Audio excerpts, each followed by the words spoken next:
Greetings, everybody.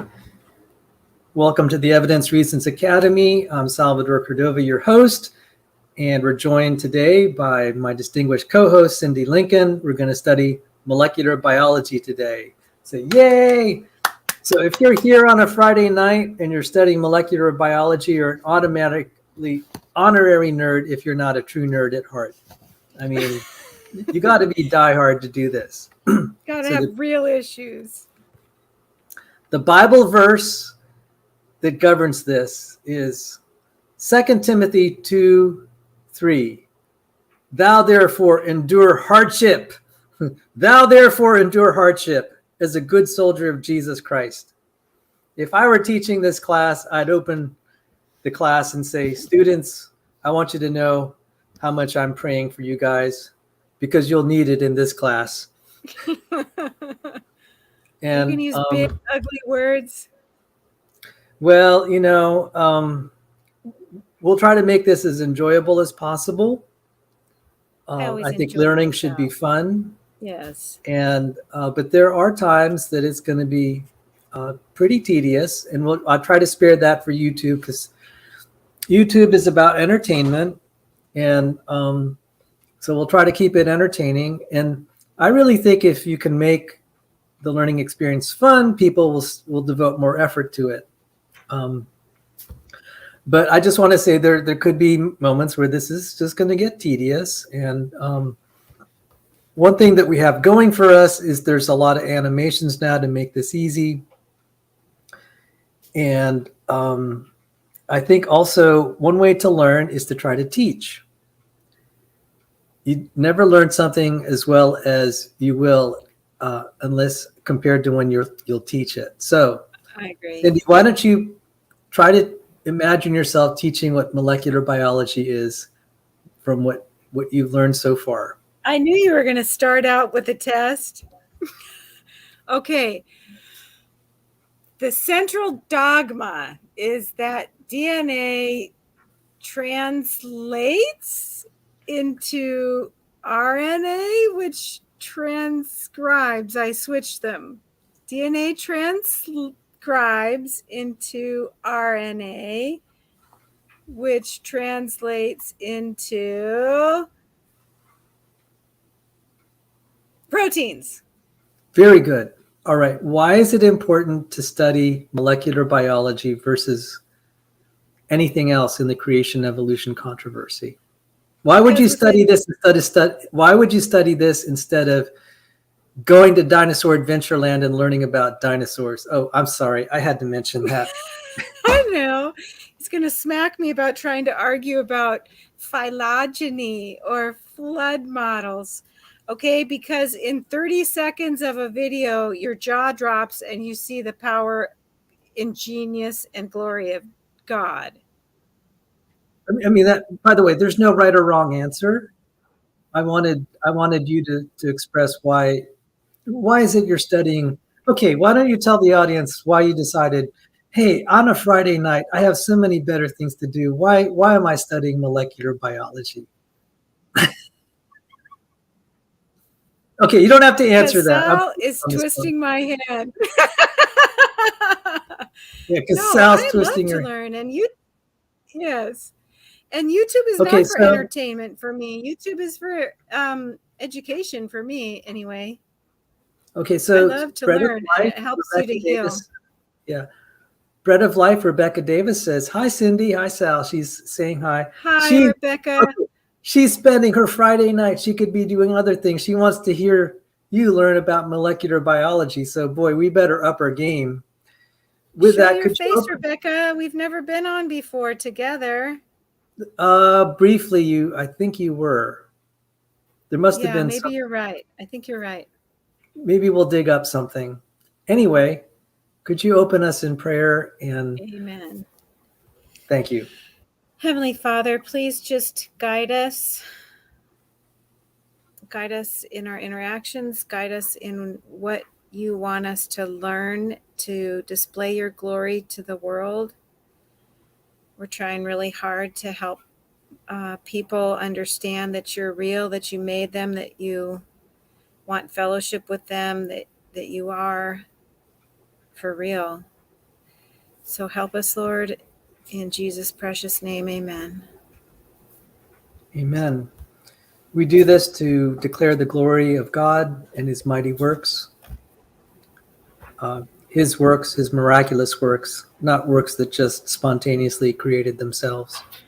I think it's relatively easy for people that have studied this, who may be on the fence,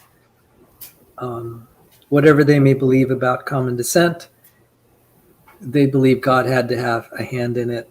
And as I've said, there have been numerous stories of atheists. You got to have a whole playlist of those. Yes, okay, unfortunately, go on. Go ahead. I was going to say you faded out there for a minute.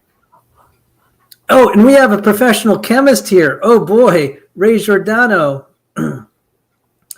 He says, Shalom, I'm enjoying reviewing the basics of biochemistry. Although the subject is so vast, there's very little basic about it.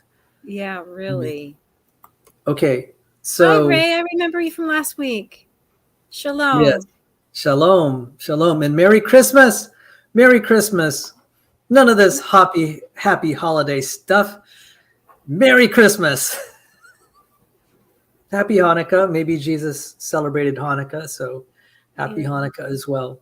Some of the best videos, unfortunately, have copyright claims, and I can run it on YouTube if it's not a live stream. If it's a live stream, I'll get the YouTube algorithm will try to shut me down, and I might get a copyright strike. Even though it's for educational purposes.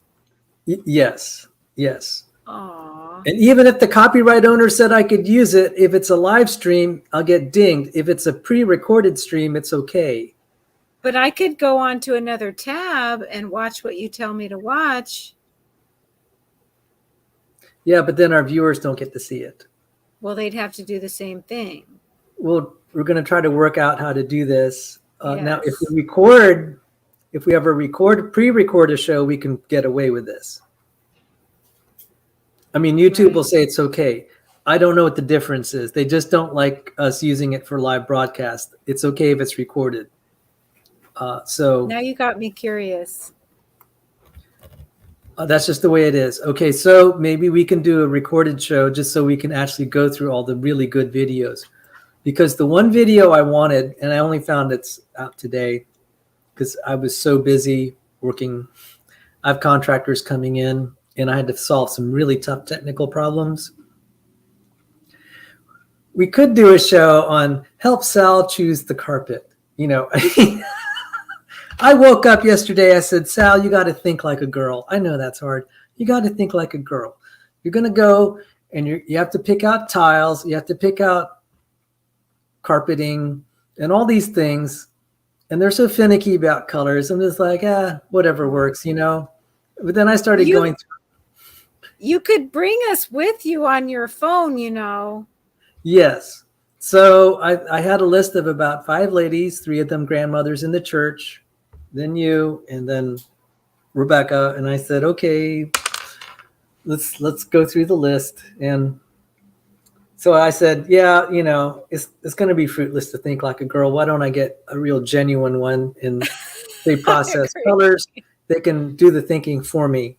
So I don't know how we got on that topic. I'm sorry. Oh yeah, I was talking about I had a busy day and I wasn't able to get to all of the videos I wanted. But we can do a pre-recorded show. But one of them was Unlocking the Mystery of Life. Dean Kenyon was an origin of life researcher, one of those researchers that James Tour goes after now. But the difference with Dean Kenyon was he became a creationist. His students confronted him. Why does James Tour go after him? Oh, because he's a creationist now. Dean Kenyon is a creationist. This is a story in the mid-'80s. But James Tour is also. He's the sort of guy that would go after, James Tour would go after, but this is long after the fact. I mean, this is like 40 years ago. Okay. Unlocking the Mysteries of Creation? No, Unlocking the Mystery of Life. It's Illustra Media, the same, associated with the Discovery Institute. So, yes. Discovery Institute is very old Earth creationist leaning.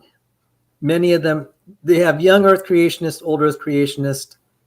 In order to have a common denominator, they all will professionally say, we'll start with old Earth as an assumption.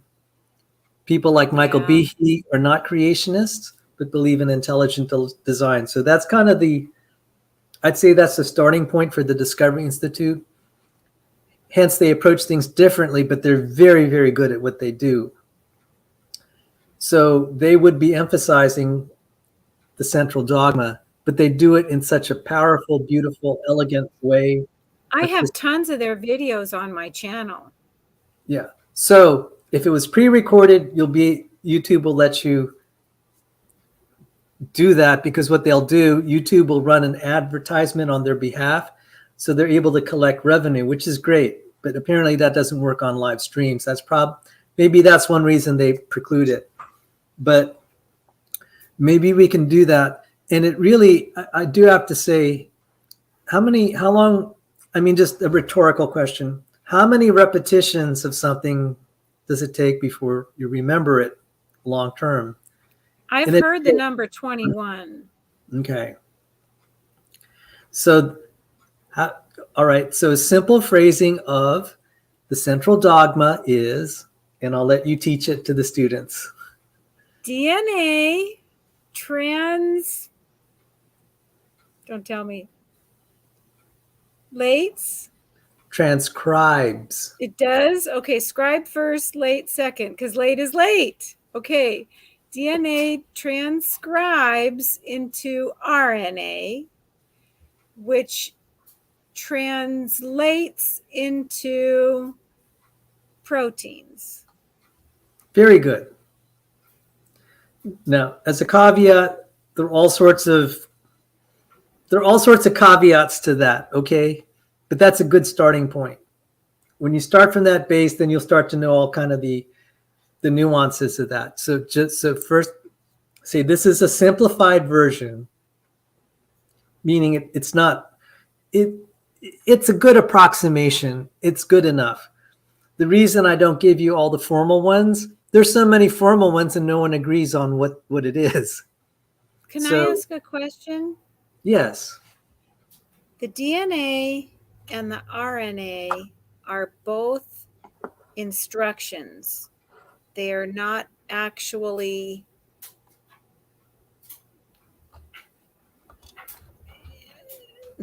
what they're planning to make. The protein is the only real live product. Is that correct? DNA and RNA are both simply instructions. No, in the model in the approximation of the central dogma, that's the case, but it turns out it's more nuanced than that. Okay, but I'm close. Good enough. So let's just say, as far as the model, and you have to, just to protect you, if you're on a live discussion, say this is a simplification. It's an approximation. Because in case they do any of these hack job YouTube where they try to tear you apart, if they say Cindi doesn't understand, you'll say, well, I just said it was an approximation. That means it's not. I keep remembering what James Tour said about a floppy disk or a thumb drive. The thumb drive is only the information. It does not have the data, or it does not, I don't know how to say it right. No, the thumb drive contains the information. It contains the message. The message is not the same as the medium. Thank you. That's what I'm trying to say. And I'm fascinated by that idea because that actually doubles the amount of complexity. Well, okay, so to understand this, how do we get the Bible that we read in English? Some of it's on papyrus, some of it is on clay tablets, rare cases on metal, and then it got transcribed over and copied over and over again, variety of mediums, handwritten. Scribe means right. and then the Gutenberg press, and then it got digital format, translated audio format, but the message is the same. Different mediums, different representations of the same thing. And without the brain to make those letters mean something, there's no message. It's just a code. Right. Well, it's rather, what makes it meaningful is if they're quote unquote senders or receivers. Now, what we can say is independent of whether you want to call it information or not, and I've tried to argue against using information metaphors as a basis of ID. It's correct, but I wouldn't use it as a starting point to argue design. Because information is so esoteric, you can just go to the chemistry and the improbability and you're fine. When you try to introduce information theory, it's going to end up obfuscating the issue, which is probability. You have clear probability arguments. That's why I don't like these code arguments as defensive ID. It's a true statement, but it's not a good argument. You can actually have true statements that are not good arguments. You shoot down all my arguments, Sal. I like that argument. It's okay. It's a good conclusion. It's not a good premise. It may be true. There are a lot of things you can say that are true that are not necessarily good arguments. Well, and it's interesting because what's compelling for one person isn't compelling for another. But I've heard the other side go off on the whole information thing. And I just recently ran across a YouTube where this guy is actually saying DNA is information. Yes, it is. And he's some kind of a chemist saying, Well, anyway. Again, it opens all these semantic games. Right. You heard that James Tour has a different thing, a slightly different phrasing, and I'm trying to strengthen your arguments. The nice thing is, all we had to do so far for molecular biology, as far as ID, is just to show the video, a textbook in school, and just say, okay. You just rhetorically ask, do you think that's natural? Do you think it will spontaneously create itself? And that's still a problem. That's why James Tour is able to make these videos. He said, it's like you got to be kidding me kind of videos. It's like, you think you've solved it. You're not even close. And it's getting worse. He says the goalposts keep getting farther and farther the more we learn. So maybe when I was going to junior high, this was feasible to maybe think you thought it would be feasible to solve the origin of life problem. By today, it's like, forget it.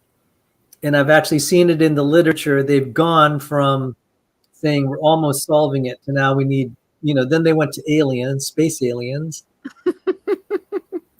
And then now they went to multiple universes. I think. What's the next step? Multiple universes with space aliens. Yes. Okay, so I don't know. So I've seen it in the literature. We're on good ground now. So that's why I'm saying some of the creationist arguments, there's much more data available to us to make our argument. It's easier. Now, Sal, you do realize that they are making semantic games with your probability arguments as well. Well, I heard them taking your 500 heads in the coins and trying to mince it. Well, there's a difference. There is a time when they'll mince it because you gave them an opening, and there's mincing it because you're lying or misleading or not telling the truth or you misunderstand. So they can keep trying. They're going to lose. What I've said is, do you feel comfortable teaching that BS in a statistics class? They're not going to get away with it. I said, you guys ought to be ashamed if you don't understand this. If you don't understand the binomial distribution, you're willing to say things on the internet that you wouldn't dare say in a math class, a statistics class, and trying to responsibly teach your students. Just like The Ken thing with it- Hovind says so much on the internet that he will not say in a courtroom because it won't fly. It won't fly. But I will tell you, as someone who studied information theory, I have books on my shelf on information theory because electrical information theory came out of the body of electrical engineering, and I've also studied biology. It's a true statement, but I wouldn't use it as a starting point.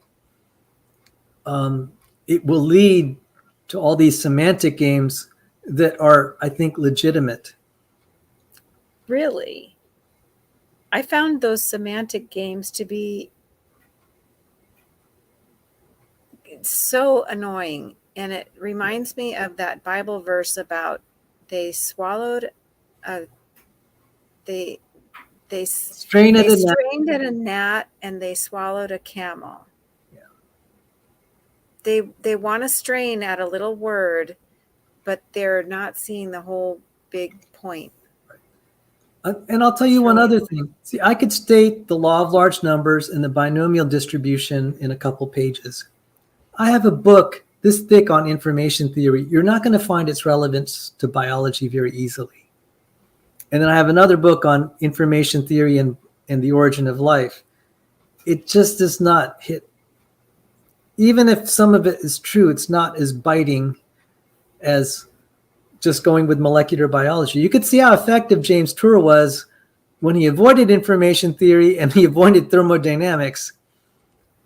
Just go straight down that path. And I've been trying to tell creationists, avoid information theory, avoid thermodynamics as an argument. You may have, for information theory, you may be making true claims, but it depends on your definition. So what they'll do is like define information. And you end up. That's what he does with, I'm thinking of R and Ra. Define evolution, define a kind, define anything. Just don't talk, don't talk about the meat. Okay, so what have we done? I said, let's start with textbook college stuff. Then you're free. Don't take it up with me. If this is standard, if the central dogma of molecular biology, if you're going to, if they have an issue with me teaching this, it's like they're going to have an issue with mainstream textbook science. Okay, I have another question. Okay. Why does DNA need to be transcribed to RNA before it can make a protein? Why can't it go directly from DNA to protein? So one of them. If I were the designer, okay. This is like asking, why would I do this if I were God? But I'll give you mechanical reasons. This diagram, even this diagram is not complete. DNA becomes RNA, right? And it goes to protein. Now, the caveat is DNA goes to RNA, and there's lots of RNA that never become a protein. Well, the other thing is DNA is, if I'm not mistaken, more strictly instructions, whereas RNA is more like executing the instructions, and it gathers the pieces, the parts that are going to go into the protein. Not quite. Not quite. Let me give you let's go back to this diagram here. Remember the video last week where the RNA was gathering those yellow things and turning them into that's a ribosome. Ribosome. Oh, dear. Okay. All right. It's okay. No, this is okay. How do you learn? Repetition. And making mistakes. Yes. You may have to play many wrong notes before you become a concert pianist. Mm-hmm. So going back to this diagram here, there are lots of RNAs that don't become proteins. Those RNAs are very important to making machines. So DNA can be a machine, but it's not as good as RNA. Okay, the best machines are made with proteins. The second best RNAs, the worst is DNA.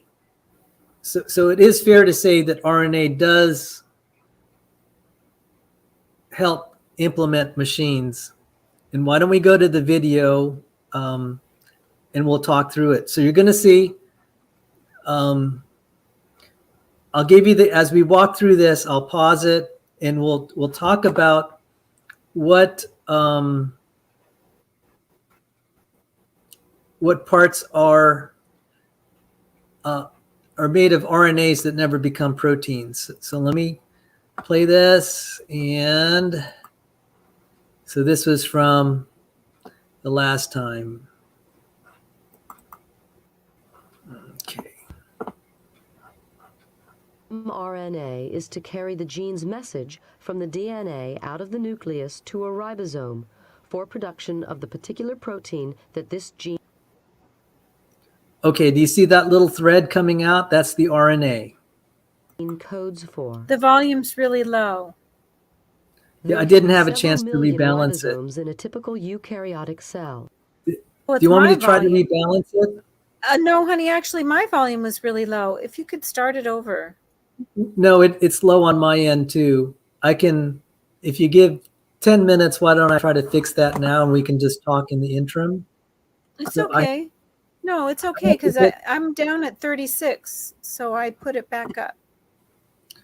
It's going to be terribly loud when I start talking, though, I think.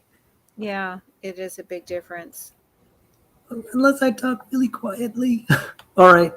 So let me try to rebalance this because I feel bad. It's for future reference also. Okay. And this is a good time to do it. So what I'll do is I'm going to show how I do this. All right. For the audience's benefit, we got 2 viewers here. I'm going to show how I do video editing to improve the audio quality, and you'll get to see. So this is a bonus feature. Okay. You're going to study molecular biology, but now you'll see how difficult it is to teach, because I have to spend time looking for videos, clearing their copyrights, and now kind of improving and cutting and editing. So let me see if I could, I'll do a stop screen share and I'll remove this video temporarily. And I'm gonna, okay, I have my VSDC editor and you can get this free online. And I'm just gonna get this thing started. VSDC. Yeah, it's a pain to use the free version, as you can expect. Oh, that's Filmora.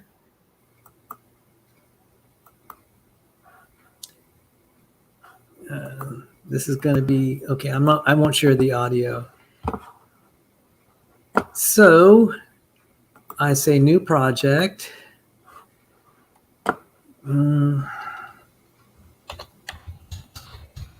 That is a pain in the rear, Sal. But after I get it, it'll be in better shape. So Evidence Reasons Academy and. Hey, are you going to charge tuition? Not to you. You're my guinea pig. I mean, you're my. I know. You're my favorite student. Okay, so DNA transcription, mRNA translation. Okay, let's mRNA translation.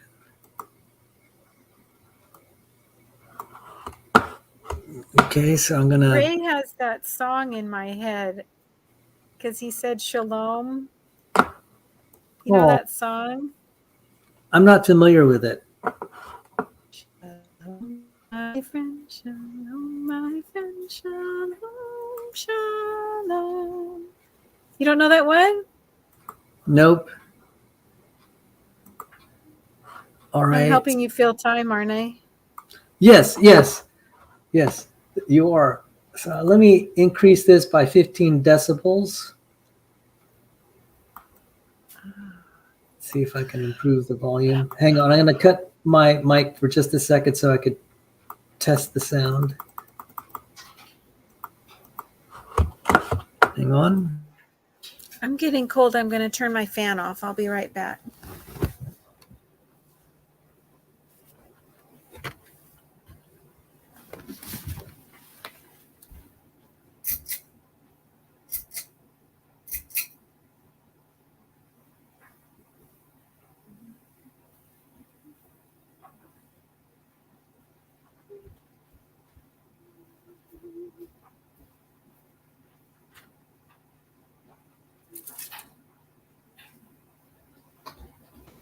Well, I'm going to increase the volume by 20 decibels, and then I'm going to export it. It'll take a while, and we can hopefully talk about other things after this is. Okay, this should be plenty loud. Let me double check, see how it sounds.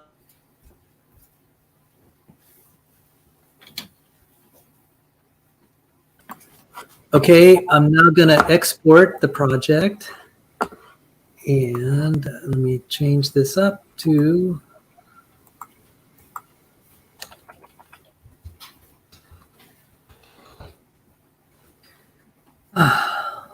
boosted AVI.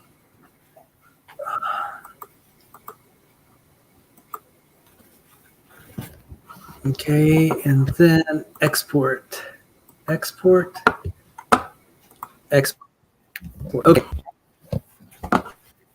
So that's just going to take.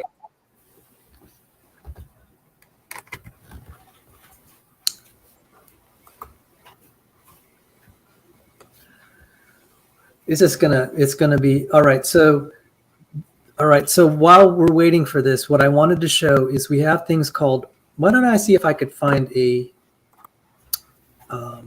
tRNA? So the non-coding RNA. So we have something called coding RNA. So when you go to the central dogma of molecular biology, going back to this diagram here, the RNA that becomes a protein is coding RNA. So now you have to, I'm sorry to teach you a new buzzword, coding RNA. Because it's the RNA that has the code to make the protein. So there's also non-coding RNA. Non-coding RNA. So the central dogma doesn't really show non-coding RNA, except maybe this direction, but we're not going to go there tonight. Non-coding RNA. And that's what you were probably referring to earlier about RNA that makes machines instead of proteins. Right. Oh my gosh. I'm sorry I had to bring up the topic. Look at that diagram of. Okay, don't you like this other diagram a lot better? Isn't that a lot easier? I quit. Boy, what a can of worms I opened up, huh? Non-coding RNA, ncRNA. Is this related to codons? No, codons. Okay, codons. The word codon relates to code. So RNA, if you have an mRNA, you can subdivide it into codons. So let's look up the Wikipedia article on codons. Actually, this is a good way to kind of show how to actually become self-taught on this. Because even if you study from the textbook, even when I was in classes, it was really good to go to the internet and hear how other people taught the same topic. Sometimes it's worse, sometimes it's better. But then when you can find, something better, then you go to that source and you get a very good education. So I got my master's on the internet online, and it was really, really helpful because instead of in a classroom where only one or two people get to raise their hand and answer the question or share their thoughts, when you take the classes online, all the students have to participate and enter their answer. And so you get to see how other people are making sense of it. And it's very, very helpful, kind of exactly like what you were just saying. Okay, one of the things that I found, pictures are so powerful to remember, it becomes so hard to actually describe things well in words. Mhm. That's not confusing. That's why I particularly, even though, okay, flash quiz here. State the central dogma, the simple version. DNA transcribes to RNA, translates to proteins. Now, be sure to say it's approximately, this is the approximate description, or this is a simplified approximate. Then you got your bases covered. A simplification of an extremely complex process. Okay. That only God Almighty knows all the ins and outs of. All right. Now you'll know why this is. Here's one nuance, because DNA transcribes to RNA. Some of it is coding, some of it's non-coding. The coding does become protein, translates to proteins. Oh, they would jump all over that. Right. The non-coding. RNA does not code to proteins. I can hear it now. Actually, some RNA translates to blah, blah, blah. Well, do you see the ones in red? Yes. Those are non-coding RNAs. So, okay, the way to picture this, look, transcription, translation, and then you do have this splicing thing, okay? So if you go down here, you have transcription, splicing, translation. But the simplified version is transcription, translation. The more complex is you know how I transcription. Remembered it? Huh? You know how I remembered it? Because they both have trans. One of them is transcribe and one of them is translate. Late comes later. Yes, beautiful. Great way to remember it. Even, it took me several times. And as you the thing is, as you're teaching this, as you're arguing it, you're debating it, you'll learn it on the way, but there's a first time for everything. So you can see the green is the central dogma. This is a very nice central dogma. All the green here, transcription, translation. This part is generally only in eukaryotes. But you can say transcription, translation. The red are the non-coding RNAs. And you can see there's so many of them. So that's why I wanted to emphasize the central dogma is an approximation. It really deals with only the coding, the coding RNAs.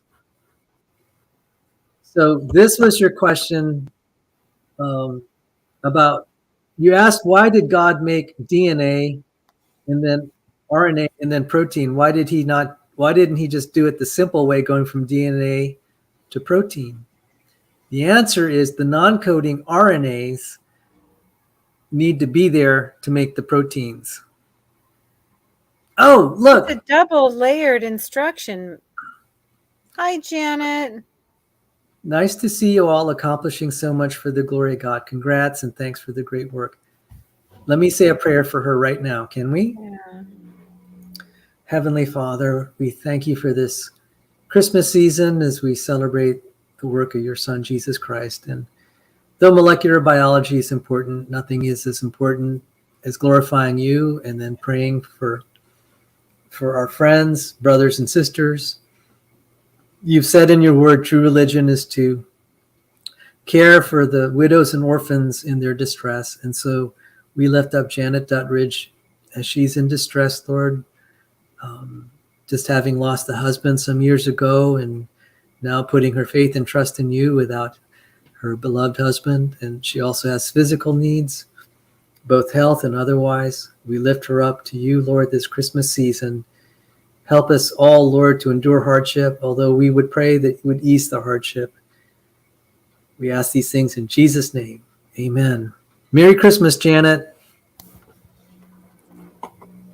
And Damian Martinez is here. Oh my goodness. People coming on a Friday night for molecular biology. God bless you. Merry Christmas. Felices Navidad.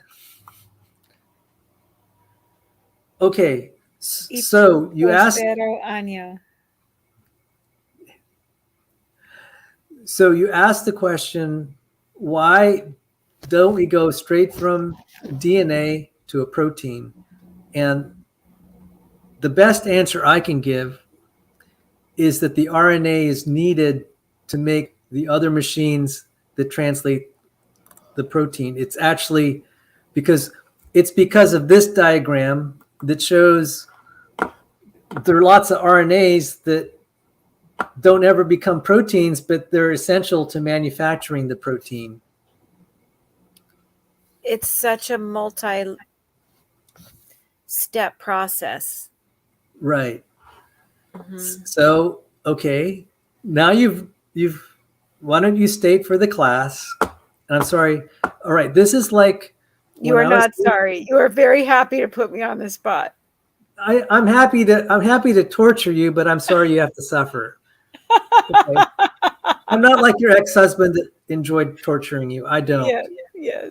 I enjoy seeing you succeed. Go ahead. State for the class what? All right.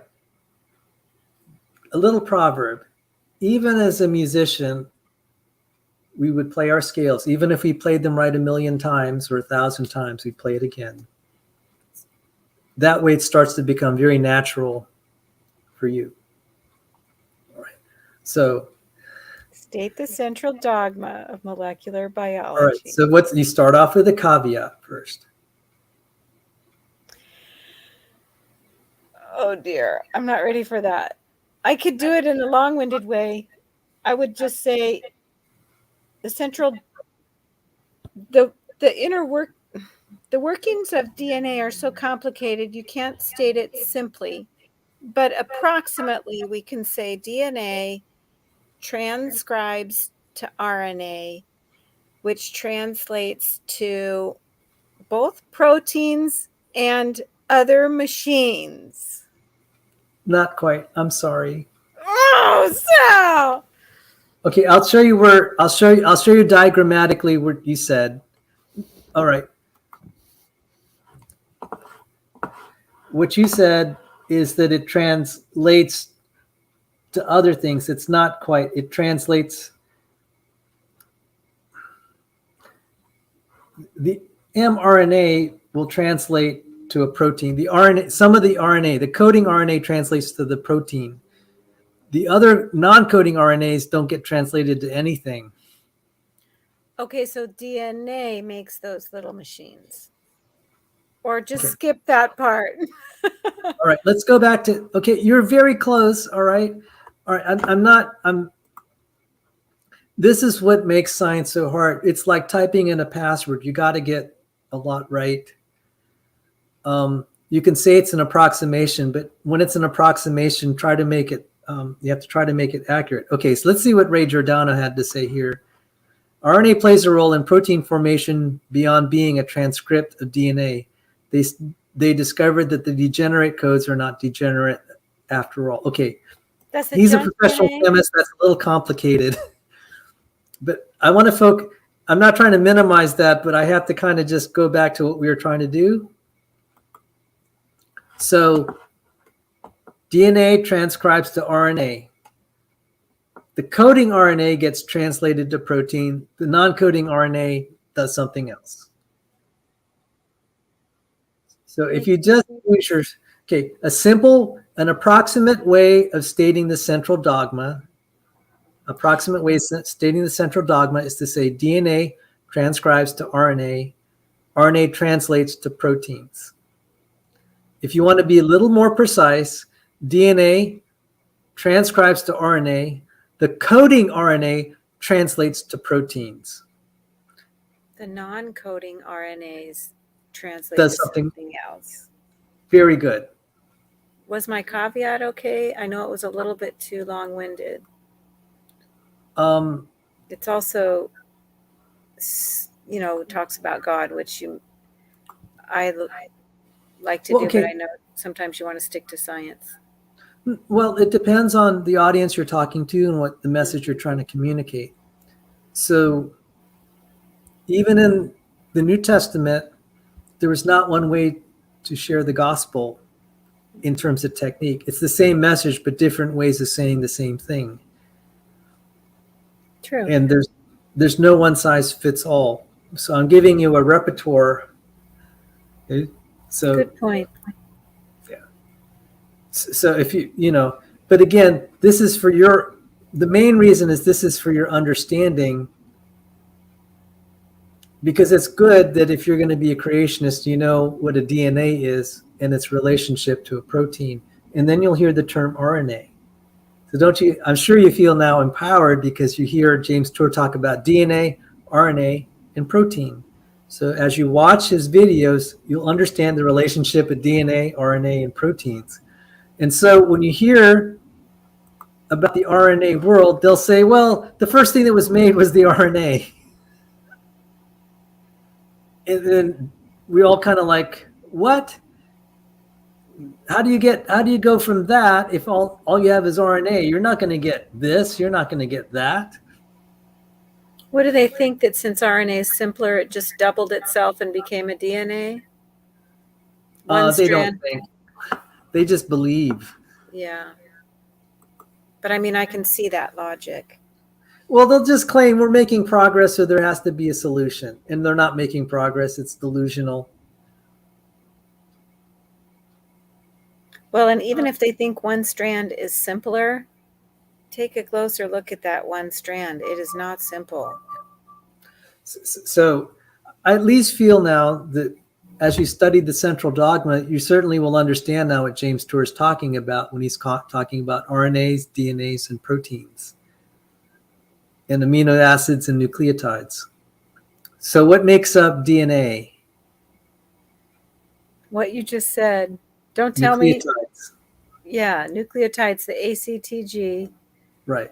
And RNAs are also made of nucleotides. They're called ribonucleotides. I mean, so DNA is made of deoxyribonucleotides. RNA is made of RNA is made of ribonucleotides. And what's the alphabet for RNA? ACUG. Very good. Yes. I don't know why that stuck with me. So, I mean, isn't this great now? You can don't you feel like you'll understand if you ever watch James Tour again, you'll understand what part of the central dogma? Well, he's talking about other things. I haven't got that part yet. And I still get confused about the difference between amino acids and nucleotides. Okay. Okay, what are proteins made of? Aren't they made of amino acids? Or Very good. Amino acids. Okay. Amino acids. So proteins are the amino acids? Proteins are made, the amino acids have their own alphabet. 20 canonical, not 21, 20 canonical. So 21, you're close. Just remember your nutrition thing gives you a little extra. So you could be glad they gave you a little extra. But 20, if you use the word canonical, you'll also sound sophisticated. If you say 20 canonical amino acids. I used a lot of big words with R and Ra, and they still thought I was a moron. But he used a lot of big words too, and I definitely still thought he was a moron.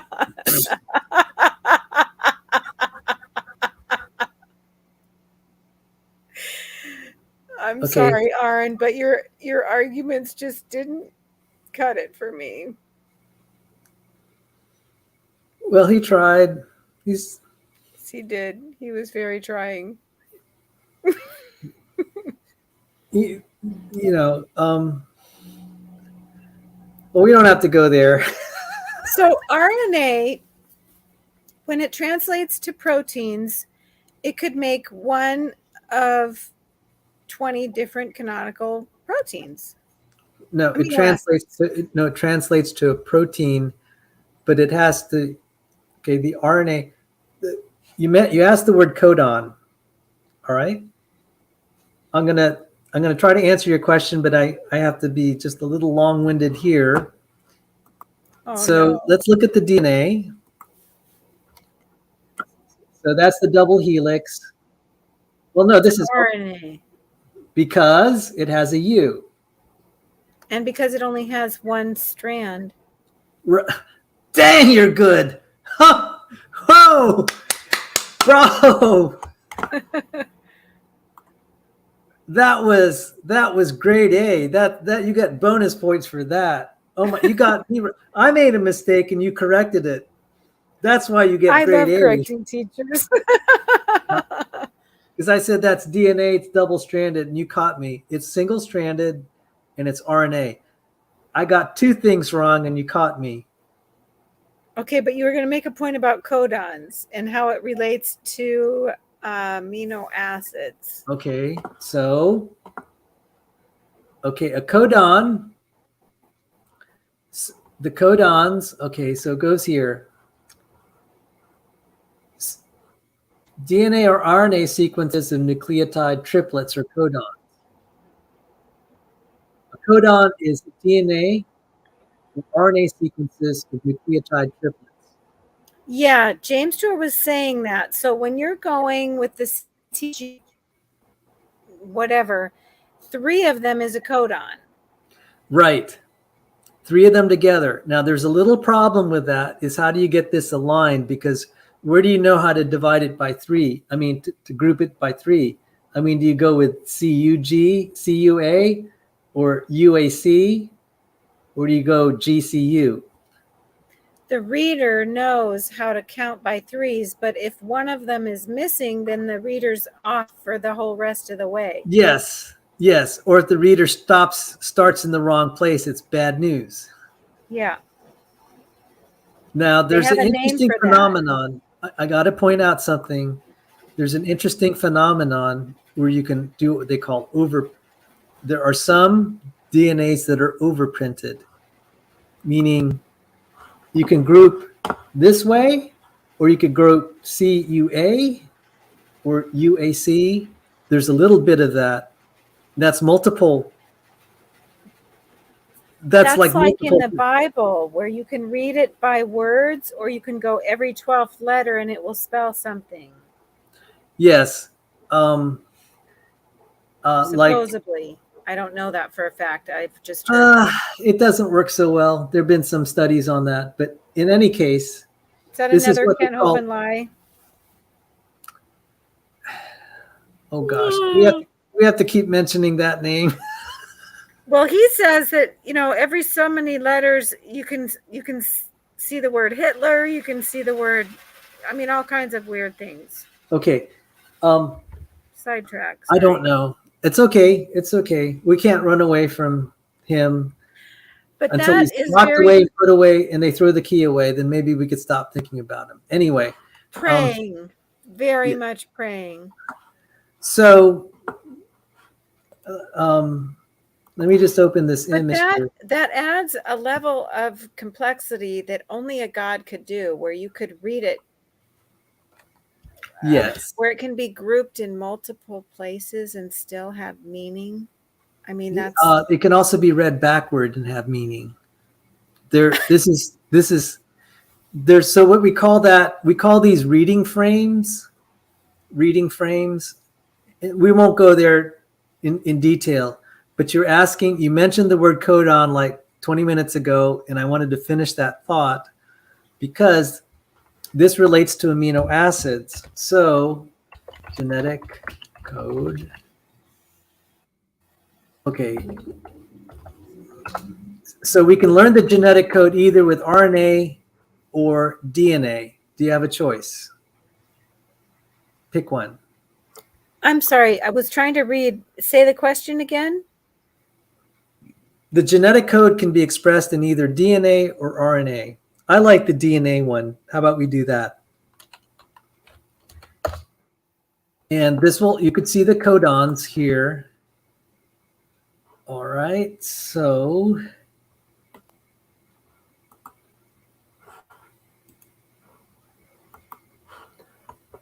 let's looky here. Oh, that's ugly.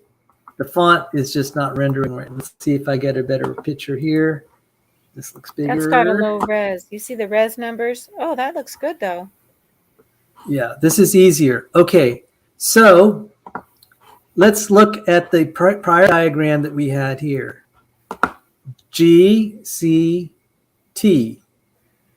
GC. Instead of U, I'll make it T for DNA. GCT. Now let's go to the diagram.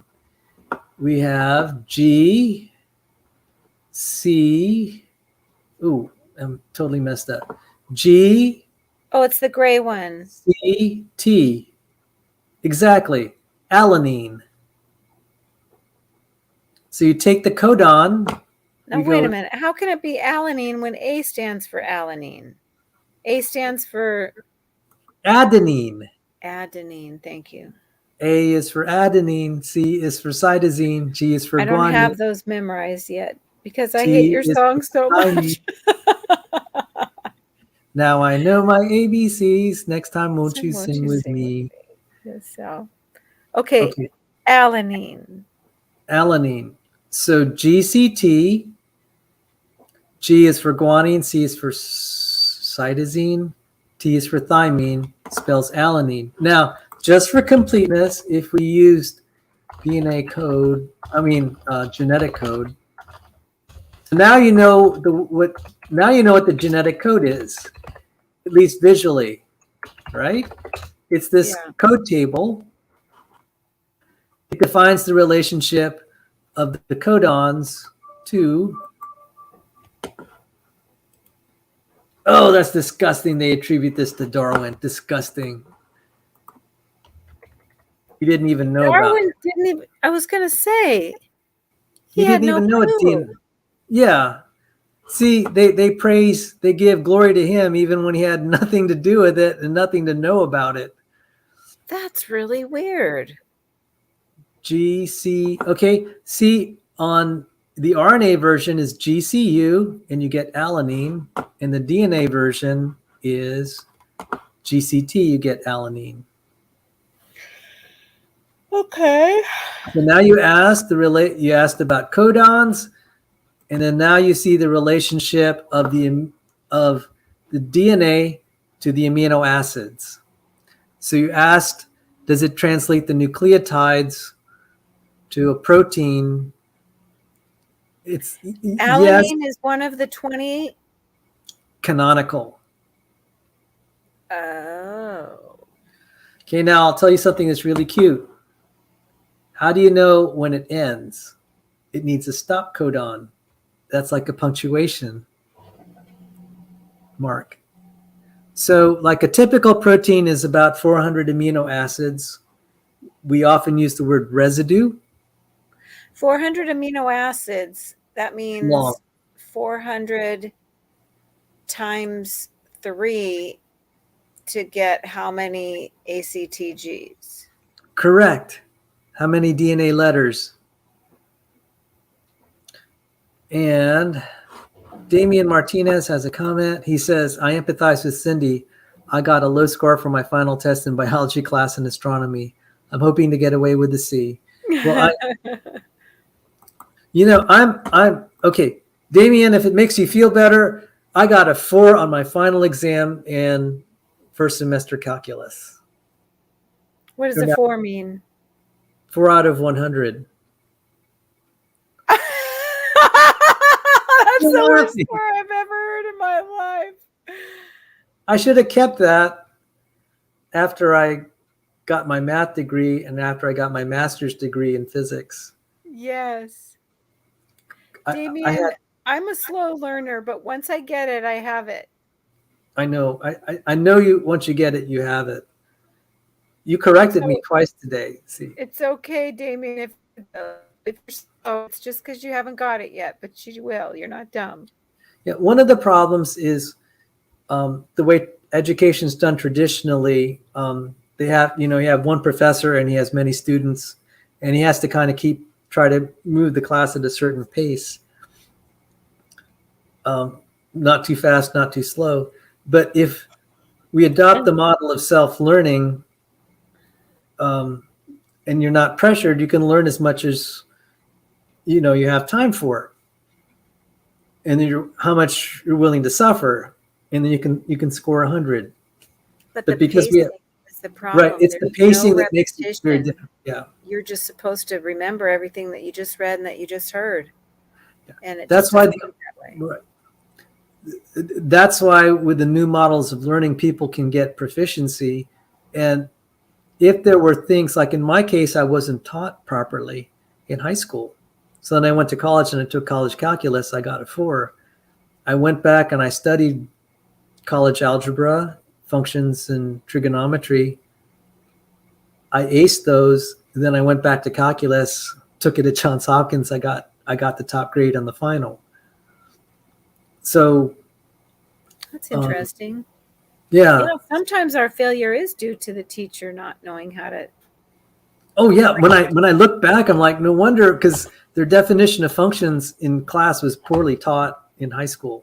So there's a lot that there's a lot that I began to realize about learning, and everyone learns differently, and there's no one size fits all. But unfortunately, in educational institutions, the way it had been taught, that's about the best you could do.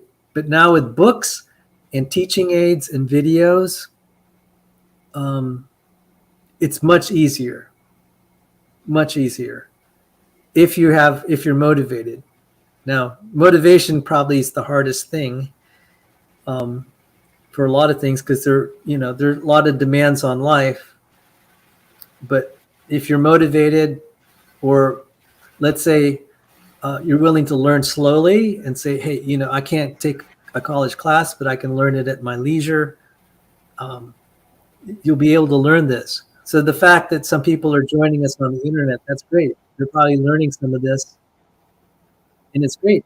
It's great that you can, that as a creationist, you now can say, what's DNA, what's RNA, what's protein, at least in some respects. You could say, well, DNA is what gets transcribed to RNA. I'm sorry.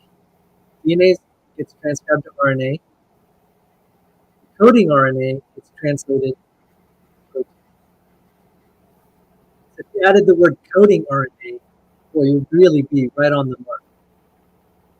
It'll show a lot of sophistication. So if you say approximately the central dogma says DNA transcribed. Why is your voice breaking up, hon? There could be computer problems. Okay. Is it still breaking up? When you, maybe where you were putting your mouth closer.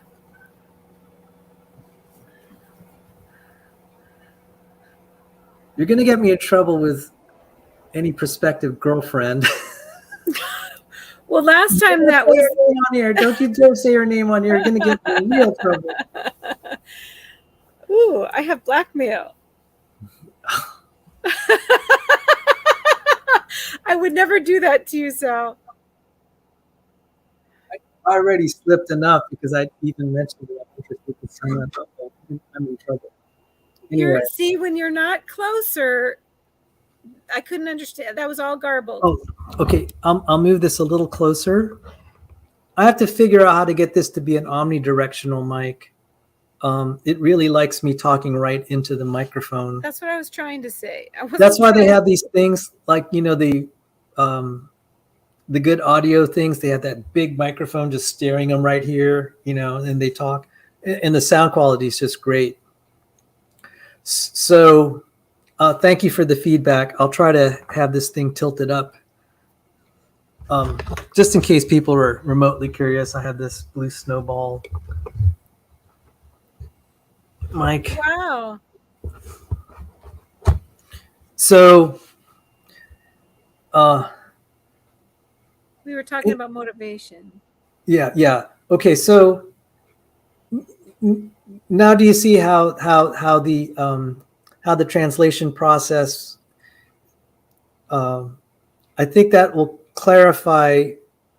There was something you said that I motivated me. The connection between codons and amino acids. Right. One codon corresponds, tells you what amino acid to build, to connect. Yeah, to connect to the. So right. Okay. And so there's what is 20 a of them. codon? A codon is made of ACTG. three Or AC. nucleotides. And a DNA or an RNA, it's still called a nucleotide? You can call it a nucleotide. That's correct. And let me just verify that before I get in trouble. Yeah, they use the word nucleotide. They use the word nucleotide for both. If you wanted to be precise, sorry. I'm sorry.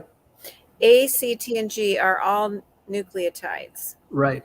Technically, you call it deoxyribonucleotides if it's DNA, ribonucleotides if it's RNA. That makes But sense. you can just call them both nucleotides so you can get away with it. Any chemist out there, correct me if I'm wrong. All right. Okay. Deoxy ribonucleotide. Ribonucleotide or just ribonucleotide. RNA. Is that correct? It just is the same word without the word deoxy on it. Correct. So there it is. Oops, sorry. Hang on. I messed this up. No, because I remember you were telling me a ribo is not the same as that sugar thing. See, it uses the word deoxyribonucleotide. And, okay, so we'll compare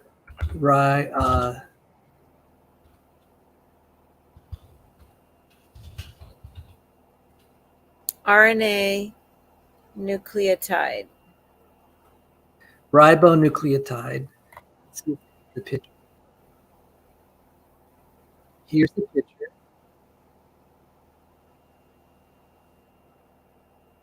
Well, if they're chemically the same, they must be the same. The only one that's not is the T and the U. Deoxy. Okay, it's more subtle. Okay, so which is Those are congruent. Those are congruent.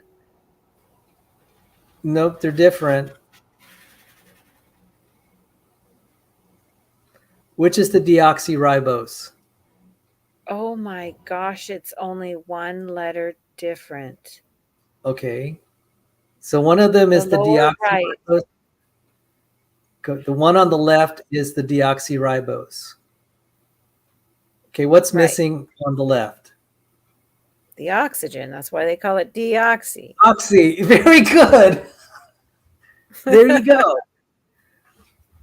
Holy cow. Yes, holy cow. So the left is DNA and the right is RNA. I didn't give you a good diagram. The left is deoxyribose. Deoxy. And if you have to add, okay, I'm sorry to, technically this is deoxyribose. To make a nucleotide, you have to add phosphorus and then a nucleobase. And let me see, DNA, RNA, nucleotide. See if I can get a picture. All right. This might do it. See, now you're learning organic chemistry too. So organic chemistry is it's the basis. It's a good foundation for a lot of chemistries, including biochemistry. And I'm sorry, this is kind of a blurry diagram. So deoxyribose is on, okay, this is different than the other diagram. Now the DNA part, the DNA nucleotide is on the right.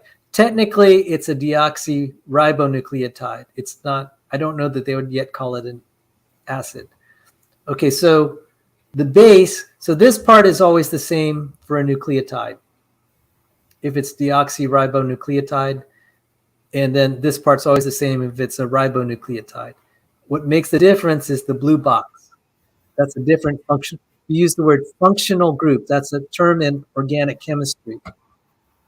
So just for friends, functional group. A functional group is what goes on to the base. The carbon base. No, No, the the organic. base is a functional group, but functional groups. Let's see. This is University of Kentucky functional group. Okay, so functional. Leave it to chemists to be long-winded. Oh goodness, hang on. Functional group. A functional group. Functional group in organic chemistry. See if there's a Wikipedia entry. Well, okay. A functional group is a substituent. They'd have to use a big word. Or moiety. See, this is what I hate. When they write something, try to make it English. Don't use more terms that you don't understand. Substituent or moiety. Oh, come on. Like, guys, you don't have to make it this hard. Fail. Automatic fail. they want you to click in their dictionary some more. I'm sorry. Organic chemistry tutor. Let's see if they can make this simpler. To functional groups. We define a functional group as a specific combination of atoms that has a unique set of properties. There, isn't that a lot better? It's a specific combination of atoms. It's a specific combination of atoms. Isn't that so much better? Yeah. Self-teaching is agonizing, but sometimes you have to self-teach because sometimes the professor and the textbooks are so bad, you have to go to other resources that'll clarify it. I think it's fun. Basically, you have a question and you go hunting for the answer. I find that interactive more fun than just, I'm going to bombard you with the text and you have to absorb it. Even if you don't, you can't stop, you can't ask, you can't talk. Well, yeah, so this is why I hope you're enjoying this way of learning with me. Mm-hmm. That it's not a hardship. No, where it says, I wouldn't be endure here if hardship. it was a pain in the rear. Endure hardship. Endure hardship as a good soldier. So you have had enough hardship with all the things you're going through. Hopefully this is a little bit of a break. So somebody told me that when you have trauma, learning actually repairs the damage the trauma did to your brain. Is that amazing? That's amazing. Learning is therapeutic. Learning is reparative. Mm-hmm. Well, you know what? See, now we can advertise. No, actually, this is one way, because a lot of students are looking at this as being torturous to the mind. Tell them it's therapy. It's good medicine. It might be distasteful, but it's good medicine. I'm sorry. I'm sorry. I had to digress here because, especially the college age, they're going through all sorts of dating drama. And I remember this guy came up to me. He said, I can't study for my final. Karina just dumped me. Aww. And I wasn't being serious, but I told him, I said, why don't you call her up and ask her to dump you after final exams? And I mean, because I didn't know what to say, so I just said something stupid. He said, that's a really good idea, Sal. Why don't I call?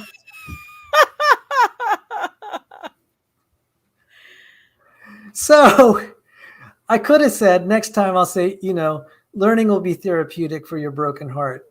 But maybe that was good advice in retrospect.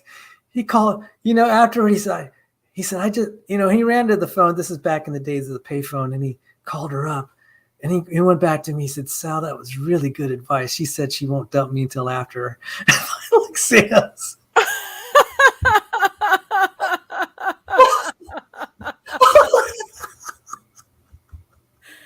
Aw. Okay, we're young, stupid college kids. All right. So, I mean, stuff like that would. Yeah. Actually, he was a lot happier that they didn't make it as a couple. He said she was making me miserable. So I was happy for him. But I thought that was really funny. Yes. So learning is therapeutic. Learning is therapeutic. That's what I told, that that's what I was told, that it rebuilds your brain. Well, if for anything else, it helps you get your mind off of it. Yeah. And trying to be productive in the middle of trauma. Because actually, the axiom is don't do something that'll make it worse. And sometimes when you're in trauma, sometimes you may engage in behaviors that don't help, that actually make it worse. And gosh, when Mom died, I kept getting all these letters saying, "Oh, we know about your pain. Let us handle your estate."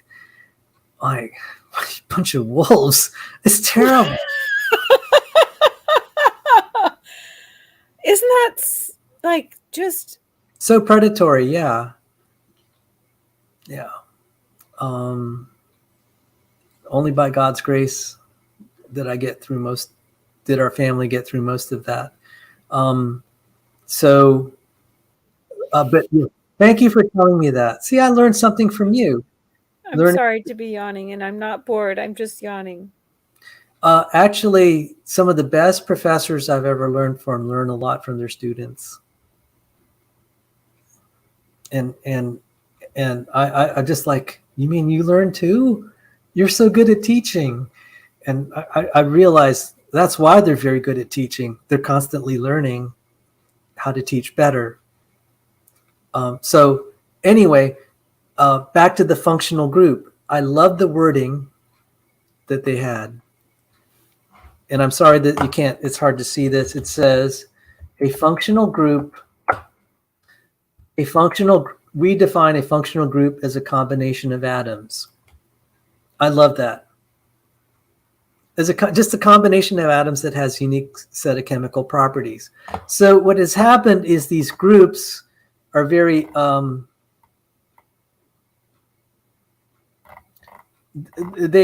we kept seeing them in so many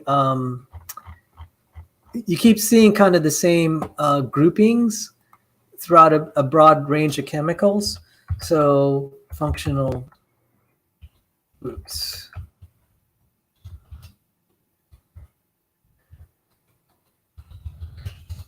So a lot of times in a biochemistry class, in an organic chemistry class, the professor will draw up a chemical and he'll say, identify the functional groups.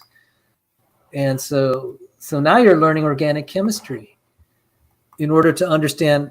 Actually, I should have mentioned this earlier.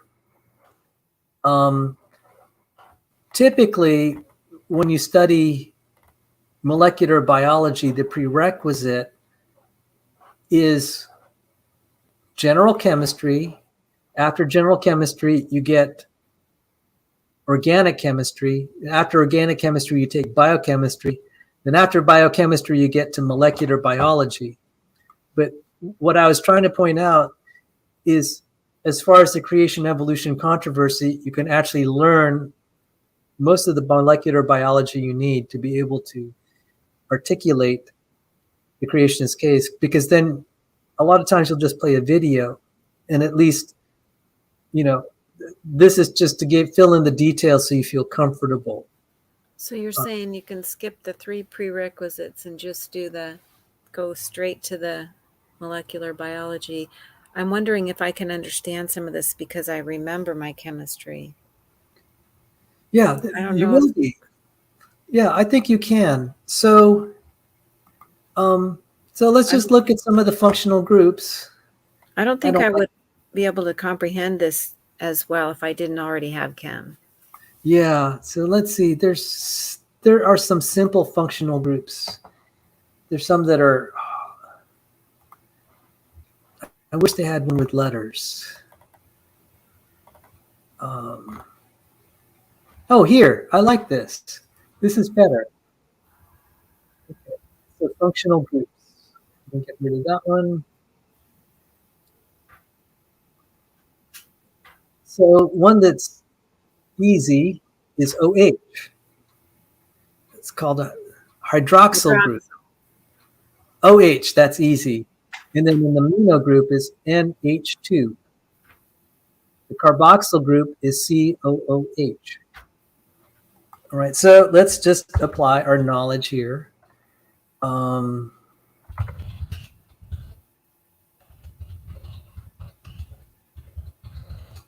like the Leniger. Give me the Leniger because I understand that. Okay, this is from my textbook here. This is from the textbook I use. Let's see. Okay, I think this. Leniger is one of the 20. Leniger is the name of the textbook. He was a famous biochemistry teacher. So COO. Sometimes if it's negative, that means the H is missing, but it can be also spelled with an H. That's a nuance. So this is a carboxyl group. So hang on, let me go back to the slide. Let me go to my cheat sheet here.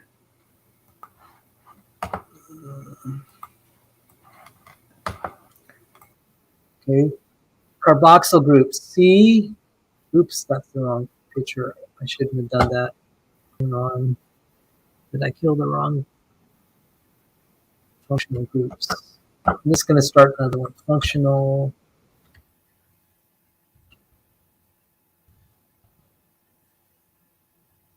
Nature.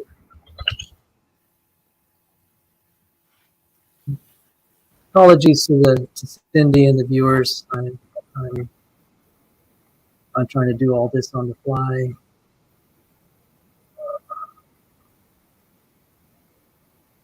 Keep going down a little bit where it says how to memorize. I don't know about that. There's a good list. Esters. Okay, so there's some that have the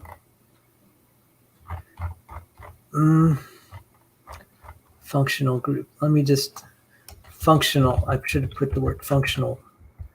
Functional.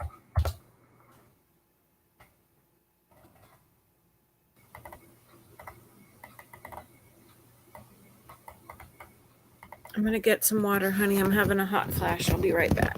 Okay. Oh, well.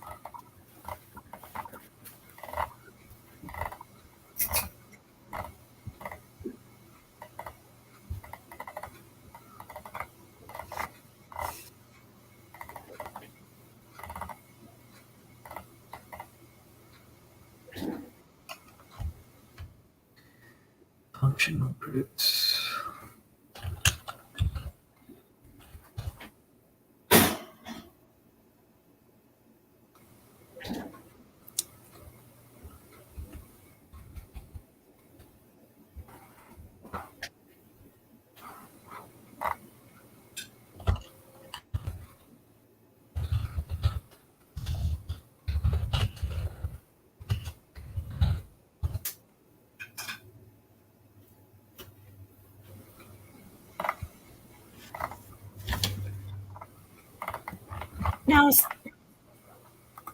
Now, we started out by looking at, it just.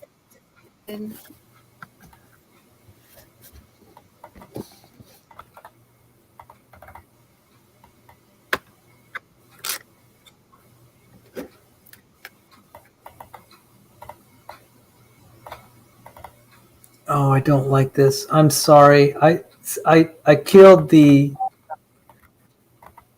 I zapped the image that had the table that was so nicely stated.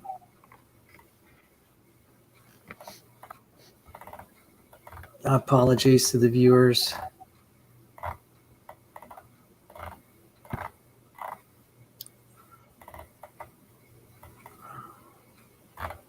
Ugh, why do they have to make this so hard? Okay, I'm going to go hydroxyl group.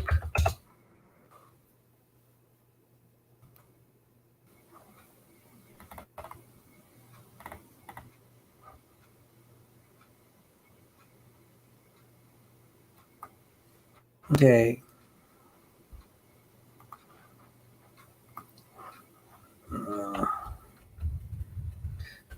Okay, so a hydroxyl group is HO or OH. And carboxamino group. Amino group. See if I could find one. HHN. Oh, here. And okay, so this is, oh, here it is.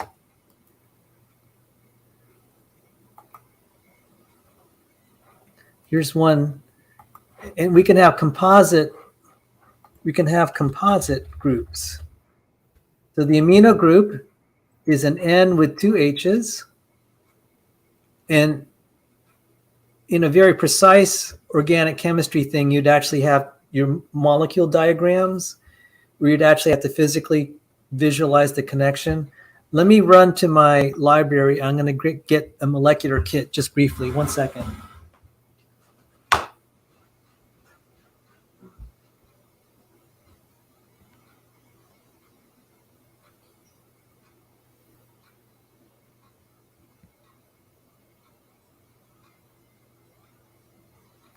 Yes, Damien, you're in good company.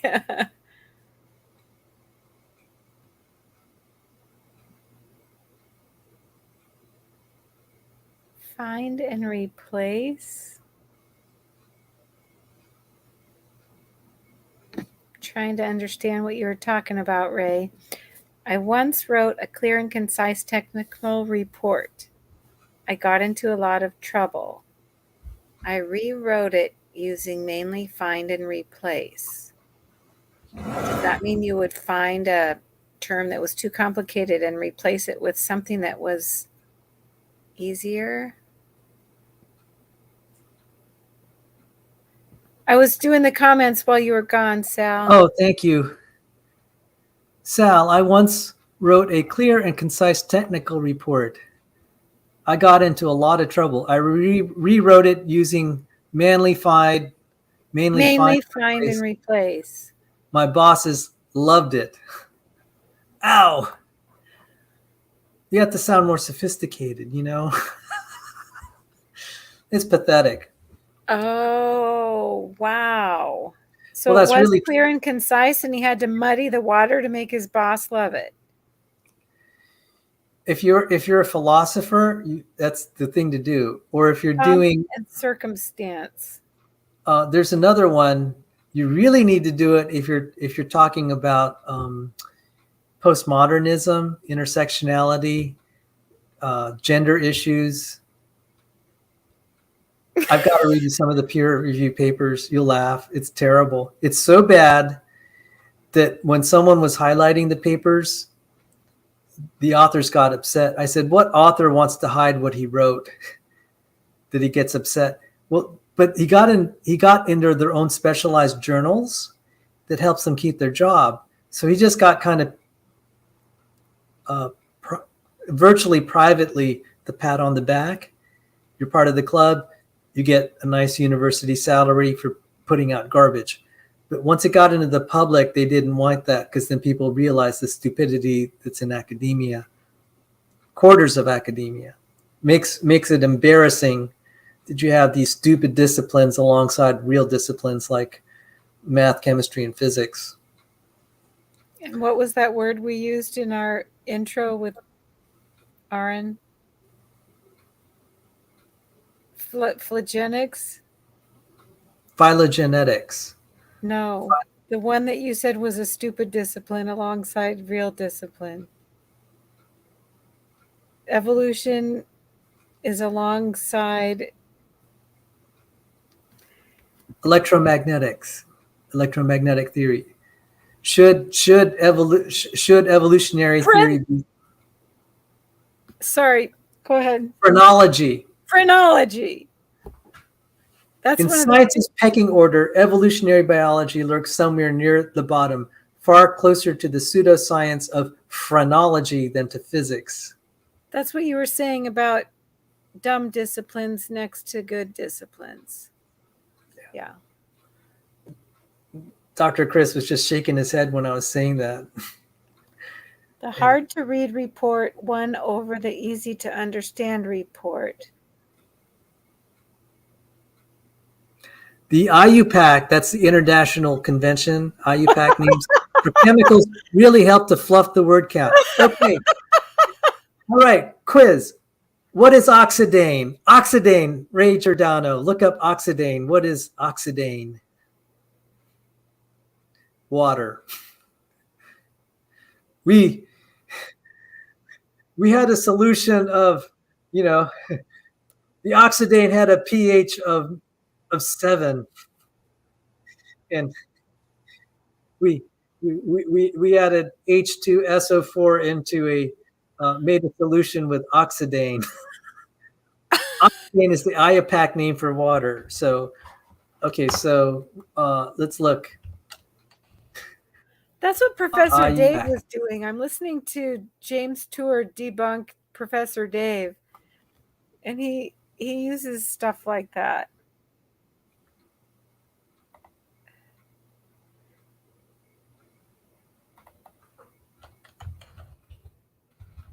Oh, Mark showed you where your chart is, I think. Oh, okay. Okay, so just for grins, water, other names, distilled water, dihydrogen oxide, sterile water. Dihydrogen oxide? Dihydrogen oxide. But the IUPAC name, IUPAC, is oxidane. Oxidane. You want to be sophisticated, you don't say H2O, you say oxidane. Okay. That doesn't H2O. even make any sense. The other, at least dihydrogen oxide, you can kind of figure out, okay, 2 hydrogens and an oxygen. Right. Now, I think the reason they came up with this convention is you can actually describe the chemistry very, very accurately with the nomenclature. And so they came up with this nomenclature, and it's like, oh, oxidane is the proper way to call it oxidane. Does Dane normally represent 2 hydrogens? I have no idea how they came up with that. I mean, so, all right. So that just stirred something up. Okay, so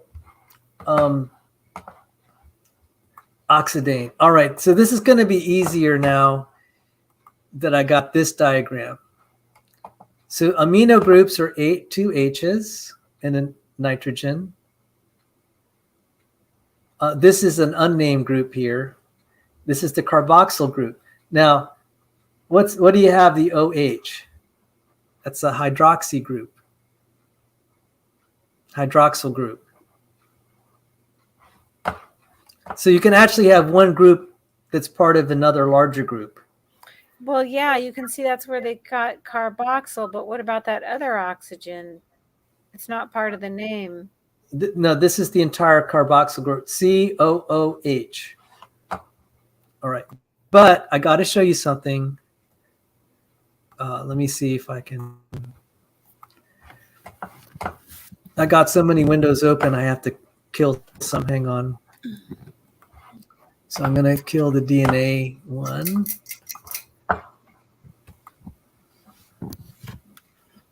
And we learned about codons.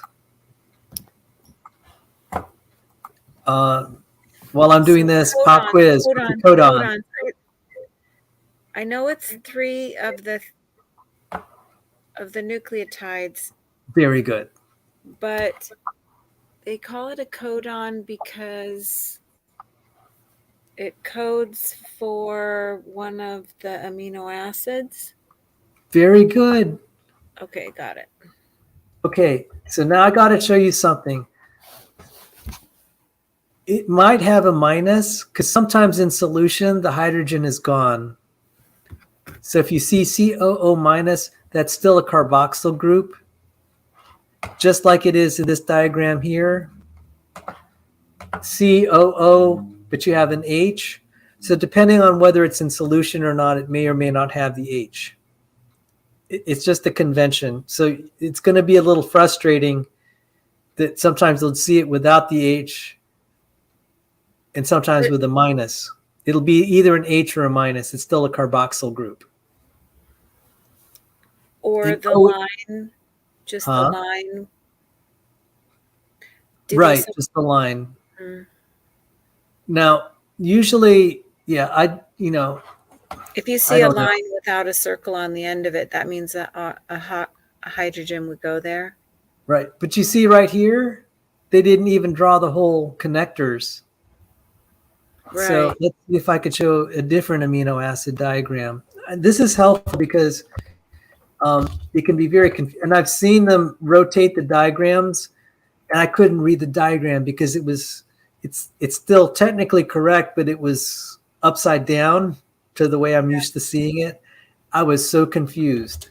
So I'll show you. I do have another question. Yes, go ahead. Why would it be a codon? Why would it be where you have to say 3 different letters and make a codon instead of just saying a 1-letter representative of the amino acid? Oh, because you need 3 nucleotides. You need 3 letters in the DNA, RNA alphabet to make 1 letter in the amino acid alphabet. So we'll say a codon is basically, I guess I'm thinking why. Why don't you just say it without having to code it? But I remember that there were several different ways to code each amino acid.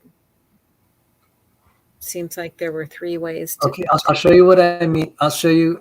This will clarify. Oh, by the way, here's one with COOH.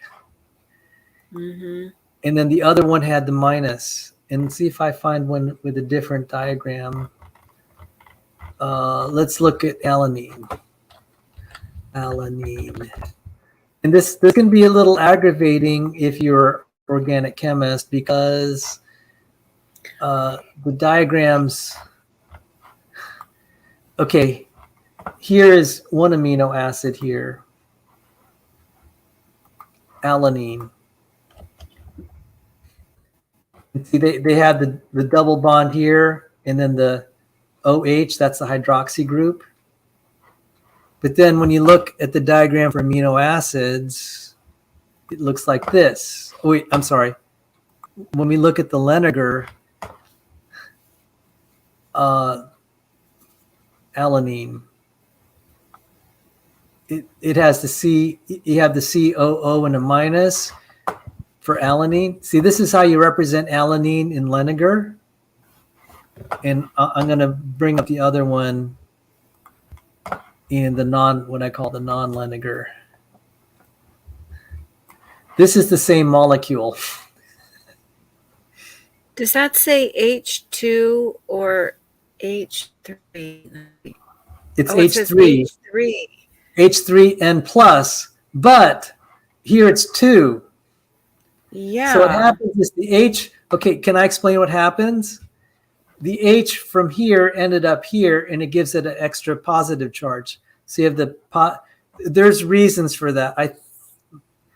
Any organic chemist, is that Ray, is that a resonant structure or something? Is that why it's doing that? So Cindi has a good question. You have 2 H's here, you have 3 here, and then here you don't have an H, you have a minus. So H3 here it's H2 here. So I'm saying I think what happens is the H kind of ends up here, an extra H, and then it reduces the charge and makes this a negative. So this is really kind of funny because I'll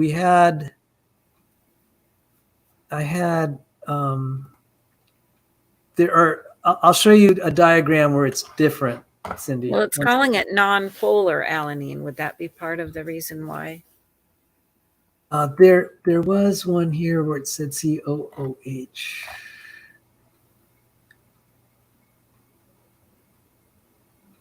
See if I could find one. Where does Ray work? What does he do again? He's a retired chemist. And where did you work, Ray? Where did you used to work? Let's see if I can find a diagram. COO. Okay. All right. So this is where it's going to get aggravating, and because they're different conventions. The alanine here is COOH H2N, but in the textbook I learned it from, alanine is H3N plus and COO minus. And Ray Giordano says, okay, amino acids are Zwitter ionic. Okay, this is getting deep into organic chemistry. I'm just suffice to say, you'll have it referenced differently. You'll get these things where you get these, okay, the amine group will acid accept the acid from the carboxylic group.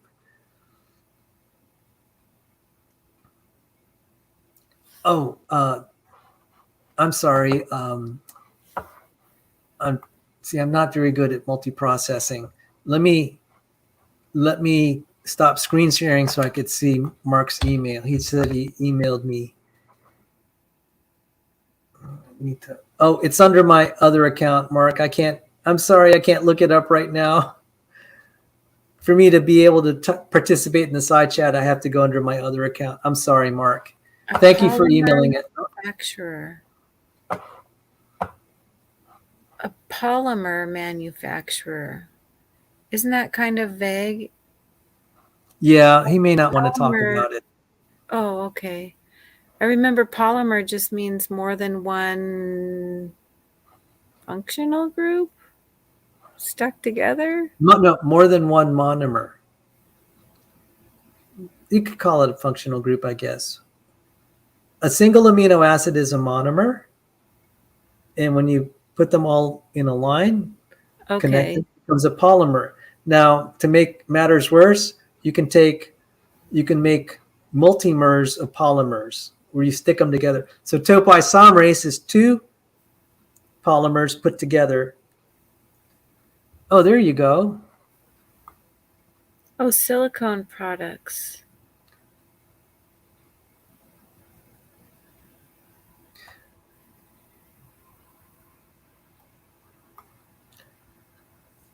So he said it's Zwitter ionic. Okay, so we don't need to go there, but we were trying to I know how we got on the conversation. I think I remember. What's the difference between a nucleotide and an amino acid? So let's compare the diagrams, and to understand the difference, you need to. It helps to have some background in functional groups. So let me kill that. I guess a nucleotide would be considered a functional group, right? I don't think that term is used in organic, but I guess you could use it. Any objections? Any chemists out there? You know who would be good at that would be James Carter, because he's a professor of organic and biochemistry. So there's a carboxyl group. We have the amino group. All right, so the difference between a nucleotide and an amino acid? A nucleotide codes for amino acids. Well, the best way to do it is with the chemical diagram. So let's go to the new. Okay, so, and Mark also emailed me. Thank you. I don't want to log out of this account because it could cause me some problems to get the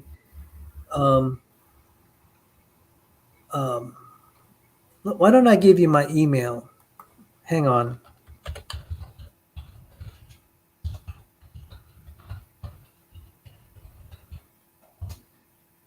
So if you email that, then I can post. I'm sorry to make you go through a hoop there, Mark. If you want me to show it on the channel, I can. evidence.frequencyacademy@gmail.com. So you could see here, the first thing is we have a ribose sugar in the middle, either a ribose or deoxyribose. And we have this phosphate group. It has phosphorus. Now let me look. I don't think any of the amino acids have phosphorus. Let's look here. Where did I put it? Do we have any P's? We have a sulfur.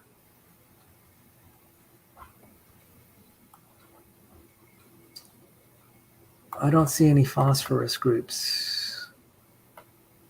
There's one with a sulfur group with sulfur in it. Yeah, cysteine has sulfur. Okay, so the first thing is nucleotides have phosphorus.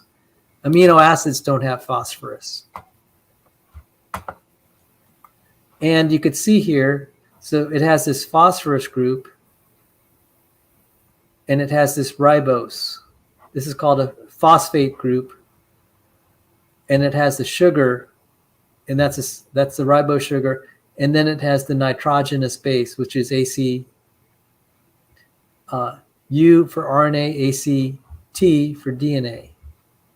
That's what makes it either the ACT or G is the nitrogen base. Nitrogenous base. The rest of it is going to be the same. Yes. Great observation. So let me see. Mark O'Connell. Okay. So if you email it to me, I'm monitoring my email now on evidence. The amino acid has a basic amine group and an acidic carboxylic group.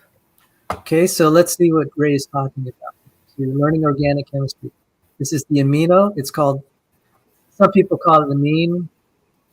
In this diagram, it's called the amino group. And then the carboxyl group.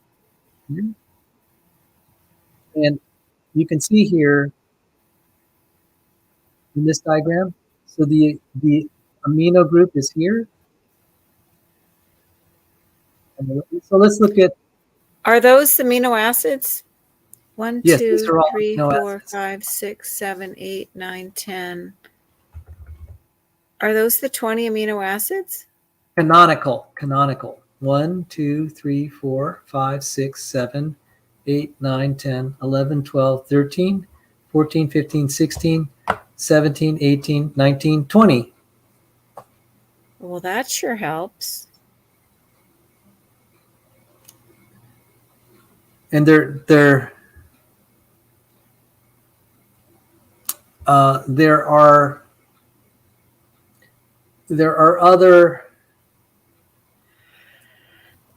other ones. Non-canonical, I know. Non-canonical.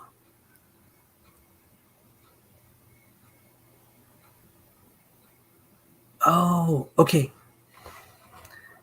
Mark,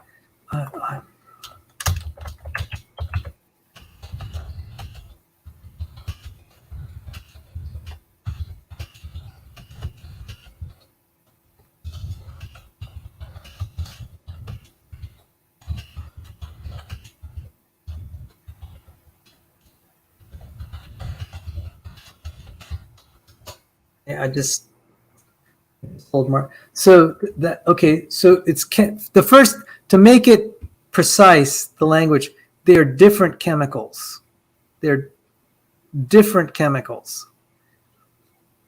Different molecules. Different molecules, okay? And then you need how many nucleotides to make a codon? 3. Okay. So you get 3 nucleotides, makes a codon. The codon is used to correspond to 1 amino acid letter. Uh-oh. Now, you asked about the multiple ones, and I know where you're headed. So let me help you. Wait a minute. 1 amino acid letter. Right. Okay. So This is good. This is good. This is the way to learn this. You'll understand it. Genetic code. the nucleotides and the amino acids are both represented by single letters. Is that right Yes. or no? That's ACTG correct.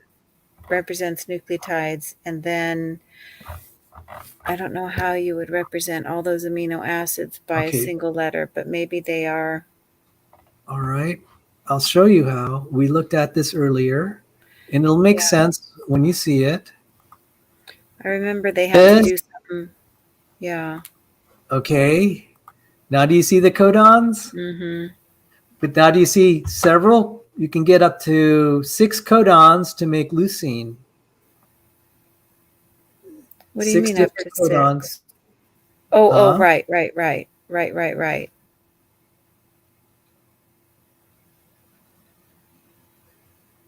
It's just strange. Why would it take 3 nucleotides when it could just say lutein?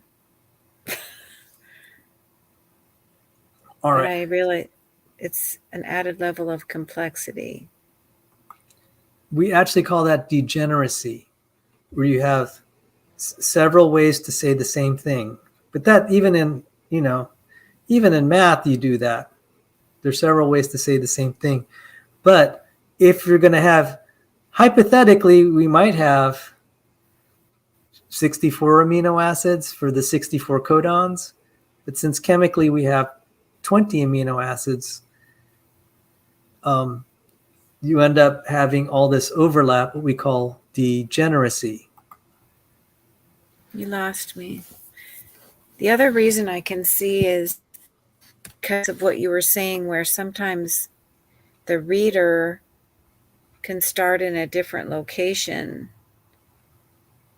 and it can go backwards as well as forwards, which would explain why lutein would want to be represented in those different ways, so that if you read it backwards, it would be the right thing or something.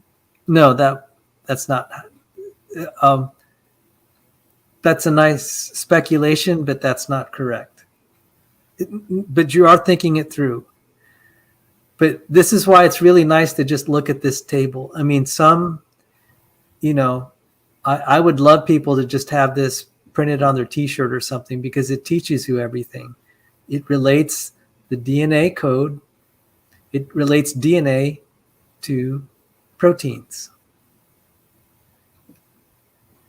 So conceptually, it's like you said, why does it go straight from DNA to proteins? Well, you could say if you just simplify all the intermediate steps, this is here, going from DNA straight to amino acids, which is like the proteins.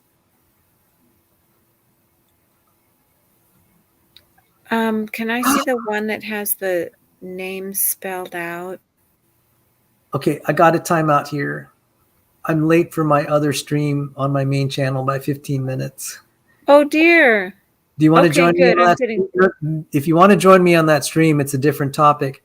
It's Faraday versus Darwin, evolutionism versus electromagnetic theory, Christianity versus atheism. Okay. Okay. It'll be more of a break than this because we're in heavy learning mode. Are you going to send me a link? Mode. Huh? Are you going to send me a link? Yes, I'll send you a link and we'll start. Okay. We'll start as soon as we're both there. But we'll just wrap this up. if you have this diagram, it just clarifies a lot. Isn't that great? Now you understand what this is the genetic code. If you Yes. type in Google genetic code, it's going to give you this. This And is I the think genetic code. there's a lot more to it than you can see right away. I'll see you on your other stream. Okay, let's say a quick prayer. Okay. Mark O'Connell, thank you very much for your time here, and let's offer thanks to God. Lord God, thank you for all your kindness and goodness, and thank you for this time of learning and therapy as we go through trauma. And please help Cindi as there's some big things on the horizon for her. Please let things be favorable for outcomes, and you know what her needs are. Bless our next stream, Lord, in Jesus' precious name. Amen. Okay, I'll see you there, and I'll send you a link. God bless. God bless.